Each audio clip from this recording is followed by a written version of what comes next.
go. Hello and welcome to the TMZ Podcast. I'm Charlie Cotton, and today on the podcast, I'm joined by my good friend Derek, the Daddy Kaufman. Oh, I love it. You broke out a new nickname, and I'm going to take it. I kind of like it. I like the alliteration. I wanted to drop legal Lothario for reasons we discuss related to this first story we're doing. Like, Diddy trial's coming up. Yeah. I don't want to be called a Lothario. I feel like that's a lot of what this trial is about. You're a daddy. I want to be called Daddy. Or Zaddy. I don't want to. Who do I want to call me Daddy, though? Yeah. Anybody. No, let's moving on. Yeah, Diddy, we'll discuss him at the start here because the judge has given him a little break in the case that starts next week. We'll talk about Shailene Woodley because she went Instagram official with her new man who... I like this guy's name, Lucas Bravo. Lucas Bravo. That's a strong name. It's like a comic book name. Yeah, it is. You're destined to be a star. Uh-huh. Good looking dude. And finally, we'll talk about Britney Cartwright and Jax Taylor. Well, they've broken up, but she continues to diss him live on air. Just dragging him over the bedroom stuff. Over the bedroom stuff. We'll get into it. We'll remind you, though, we're live on YouTube. So if you want to leave your questions or comments or what have you, please do that now or later, and we'll get to it by the end of the show. Okay. To begin with, Diddy can look all nice. He can look all schmick in his criminal case that starts next week with jury selection because the judge just signed off on letting him go business casual to court instead of just his jail jumpsuit. Yeah, look, we're now on the eve of trial. This thing is starting on Monday. You're going to have jury selection, and once the jury comes into the courtroom, you are basically in the middle of a play, and it's a performance. So before trial starts, you get this flurry of motions about what are we going to present to this jury that won't be too prejudicial to Diddy's ability to get a fair trial. And one of those things is, what does he look like? Because you can imagine if you're a juror sitting there and a guy comes in shackled in a jumpsuit, walking around in chains, looking like Hannibal Lecter maybe with something over his mouth, that makes the jury already think that this man's guilty. But the burden is on the prosecutors to prove beyond a reasonable doubt that he committed these crimes. So the judge in this case has said, we got to let Diddy look like a normal human being so that he can get a fair trial. And one of those things is to let him come in a button-down shirt and look sort of like a proper, ordinary person who is not yet guilty. He is. Right. You are innocent until proven guilty, and part of that is you get to wear 5 button-down shirts, 5 pairs of pants, because this is multiple days of trial, 5 sweaters. Sounds like he's going for a little Mr. Rogers look, maybe, which is a softer version. This is all very planned to make him look not like a sex trafficking predator, right? Right. So you want to soften his image. So they say 2 pairs of socks, shoes without laces. You notice the laces? Because in prison, you can't have laces because... They worry about it. They worry about you Jeffrey Epsteining yourself. Well, allegedly. So listen, he's going to look pretty formal. This is going to be sort of a cleaned up Diddy in front of the jury. Now, you are a man who has been through a few boxes of hair dye. I've been there. Would you advise him to get rid of the grays that he has in his beard before trial? I would absolutely not advise him to do so. Oh, okay. I think what would benefit Diddy is to look like an old, enfeebled, nice guy. And part of that is just letting your gray come in. If he has jet black hair, shades on, this looks like a Hollywood sort of guy who could pull off shenanigans. I want him to look like your grandpa. You know what I mean? Like a nice guy in a sweater sitting there. What harm could I do? Like a lot of this is image. I would keep the gray. There's differing, views of this. Some people would say make him look like a celebrity because they will let a celebrity off, and that would be dyeing his hair, look like the old Diddy. I'm not sure that works for this kind of case because looking like the celebrity Diddy, in my mind, brings the association that he could perpetrate these kind of crimes because he's famous. You're a lawyer, obviously. You're one of the lawyers here. Do you think that he's got a defense? Like, you don't know everything that the defense knows, everything that the prosecutors knows. But do you think that you could stand up there and defend what we know so far? Yeah, it's a good question, right? I mean, lawyers have to choose where how their conscience collides with what they do for a living. I could defend Diddy. I think a lot of his case is going to be built around I had a pretty active sex life. I did dabble in prostitutes. I'm a very rich guy, but I'm not someone who coerced people into sex, and I don't sex traffic people. I may have used prostitution services, but I'm not running a sex ring. I'm a guy who's got money, and some of the money I want to throw around for group sex. I think he's willing to look like a sort of pervert or weirdo or whatever you want to say about this sexual lifestyle. Not to yuck his yum. I mean, to each their own. And they're just going to try to draw attention away from these being crimes. They can't really run away from he had a very active sex life. Right. There's a lot of baby oil in that house. Right. He wasn't using it for, sun tanning. and the jury will obviously get selected next week. What do you think that both parties there will be looking for when they pick their jurors? That's a great question. So who do you want on your jury if you're a prosecutor? For a prosecutor, you want someone who is a law and order type, someone who is quite conservative and doesn't necessarily think that indulging all your sexual fantasies is a good thing. So you're going to look for someone who maybe has some Christian values that are going to collide with Diddy's lifestyle so that you can just make him look like a bad dude. That's what a prosecutor's looking for. Now, on the prosecution or on the defense side, you want the opposite, right? You want someone who is sort of into Diddy's celebrity, sort of wants to have that lifestyle, maybe doesn't have it, but sees it as something to aspire to and thinks is quite cool. Then there's sort of a male-female divide. I think women might be more turned off to Diddy than men. So maybe you want more men if you're on the defense, and you want more women if you're on the prosecution. Very interesting. Yeah. Okay, let's get on with our next story. Shailene Woodley and Lucas Bravo just went Instagram official. We had seen them like on a stroll like maybe a few weeks ago, and we were like, oh, these guys look in love. Yeah. Well, now, I mean, as is the way, Instagram official means everything because it appears they went to Stagecoach. They had a great time at Stagecoach. Stagecoach is a hard launch for relationships. Oh, yeah. They were, right? Festivals. They were hand-holdy wearing their cowboy hats. Like, they were matching.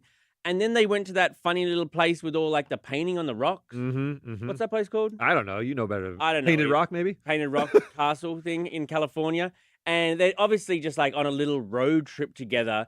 Lucas Bravo, obviously the hunk from Emily in Paris. Yes. And Shailene Woodley from so many things, but also she used to date Aaron Rodgers. Yeah, I don't know much about Lucas Bravo. He bears a passing resemblance. This has been a big deal in our office because people love Emily in Paris. We also followed Shailene's relationship with Aaron Rodgers and how that fell apart. And this guy definitely is cut from the same cloth. I will say that. I don't think they look like each other, but he wears beanies. He's got a beard. They are both going for that sort of mountain man music festival, crunchy granola hiker type of personality. And that's who she is. I mean, she looks like she walked out of central casting for like someone who didn't shower and likes long hikes, right? Didn't shower. No knock on her. Oh, but it sounds like a knock. she seems like that type of person to me. She's but I like glamorous. that. I like that. Yeah. She's like, seems You're like into it. girl next door. She's like a hot plain Jane. But like, you know what I mean? Yes. Like she's, but yeah. But a girl next door who didn't like necessarily shower, right? Like a little stinky. There's something about her that is like, I would like to be on the earth. I'm going to go paint rocks. I want to sort of be a little hippie-ish. I'm into that. You know, not a cheerleader girl like next door. No. That's good as well, though. Can be. We can't be picky. Yeah. But I mean, yeah, it's interesting. It seems like this is their hard launch. And everyone's loving the couple. Everyone's really loving them. Yeah, she had like a pretty, I don't know if it was a rough breakup, but she was like sad about the Aaron Rodgers stuff. So it's fine to see her back on her feet. I kind of like Shailene Woodley. Yeah, I do too. Okay, on to our last story.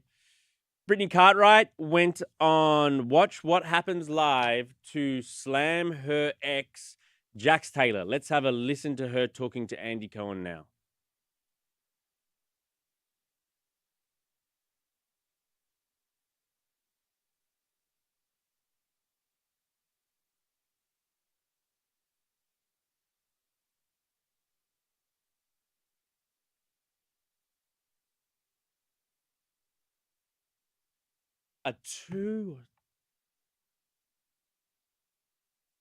Just dragging her ex-husband. Look, you think this is like the worst insult you can have. If you publicly call a guy a 2 out of 10 in the bedroom. She said his peak was a 7. 8, actually. 8. Okay, yeah. I mean, maybe that one time she peak remembered. was an 8. That's pretty good. It's pretty nice. It's pretty nice. It's pretty nice. 8. you have to look at the reasons he was called a two. She points out stamina, right? And stamina is something you can work on, and it's nice to tell a lady like, I wish I could have more stamina, but you're just so beautiful. They usually like that. I often drop that line. I often drop that one. Couldn't control myself. I mean, I never had such a beauty. Right. Yeah, it only works the first couple times. I mean, you're on like the 10th or 11th, they're like, I think you just have a problem. Yeah, fool me 3 or 5 times. Fool me a lifetime. Fool me a lifetime. Shame on me. Yeah. Yeah. Yeah, no, it's look, no one likes to hear this, but she didn't go for the jugular, right?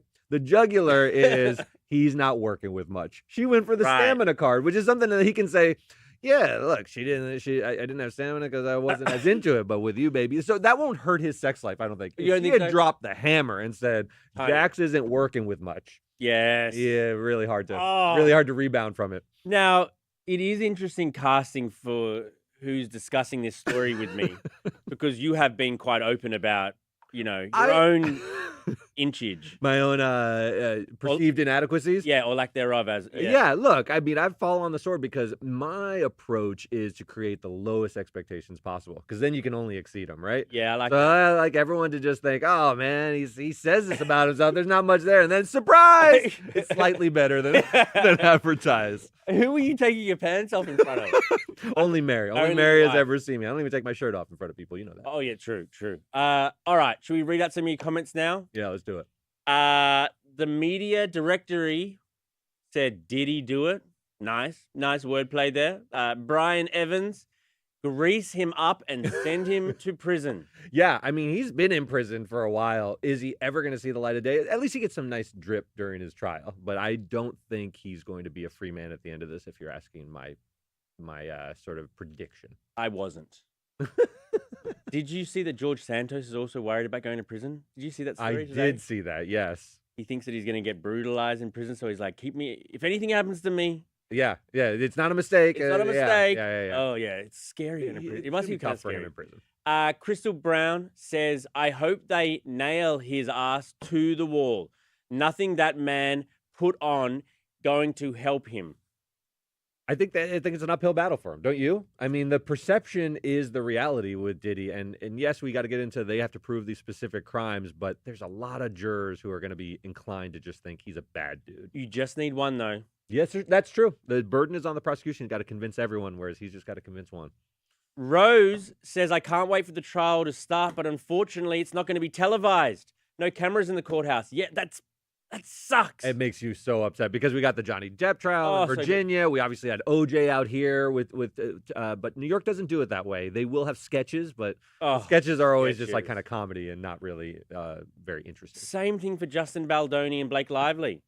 I don't want to say Trump anything, but he should pass a law, cameras always in courtrooms. Actually, he would never do that because he's in a courtroom sometimes. Exactly. Oh, but I like Diddy come in like Freddy Krueger, Christopher Jordan said, because the sweaters could backfire. I think he's going for Mr. Rogers. It might come in like Freddy Krueger. Okay. Yeah. Kevin Glenn says, is Lucas Bravo Johnny Bravo's brother in this comic book? I think possibly. I think it could be. I think there could be an extended Bravo universe that we don't know about. We'll have to stay tuned. Yeah, I mean, he's got the good looks to be in it, so for sure. Lola says, Lucas Bravo, wee. Huge step up from Aaron, honestly. A big step up from Aaron Rodgers, one of the most decorated quarterbacks in history. This guy's on Emily in Paris. Is it that big of a deal? It's a pretty big show, but Aaron Rodgers is just kind of lame, isn't he? Yeah, I mean, he's like controversial and sort of thinks he's clever. He's the type of guy I don't want to hang out with. Right, but Lucas Bravo, on the other hand, he seems... Oh, man, he can make me cool, dude. Yeah, just you and him. in his orbit. Oh, you and him out on the town just together. Me catching the runoff from Bravo. Yeah. What else we got? Jesse Remsen says, good morning from Detroit. Love Detroit. Love it. Thank you, Jesse. Although I'm a Knicks fan and I'm pulling for my Knicks. You too. You always text me. And they're playing Bing the Pistons. bong. Bing bong. So we'll see. Lakers got bounced last night. Lakers gone. Embarrassing. It was embarrassing. Luka needs to hit the gym. Let's be honest. Luka's got to hit the gym. His conditioning is so bad that he's such a liability on defense that no matter how much offense you provide, it's not a good look. Lakers can't win with old LeBron and lazy Luka. Oh, wow. Shots fired. MXXM. bro show today. Yeah. We got a bro show, baby. All bros, kid. All bros. Yeah, bro, let's chug. Double dads, but Double dads. I don't really maybe not bros anymore, but and Eminem, very loyal fan, Eminem. Derek, have you ever done stand-up comedy? You're always so funny on the TMZ TV show. I appreciate that. No, I haven't done stand-up. That is a whole art form. I love stand-up though. Yeah, I love stand-up comedy. We have a stand-up in our writers' room. Rick Mitchell, who I'm always picking his brain, but no, I've never gotten on stage. There's a big difference between like stand-up comedy, pre-rehearsed jokes, as opposed to spontaneous jokes. So we do Completely spontaneous jokes on the TMZ show. Premeditated jokes, it's such a different It's an art form. It's an art form. The writing is essential. The persona, you're up there alone on stage. We're in a locker room, and I love. And we try things that aren't funny half the time. Oh yeah, we go too far a lot of the time, and they just cut it from the show. But we know each other enough, and there's a trust, and it's like we're loose with each other, and that sometimes generates humor. On a stage, you're just alone in a spotlight. It's hard to do. Yeah. You do bring the funny on the show, though. Oh, you as well. No, I don't know. I wouldn't say that. You do. Okay. Thank you, Derek. All right. Good to be here. And we'll see you guys here tomorrow. See y'all. Goodbye.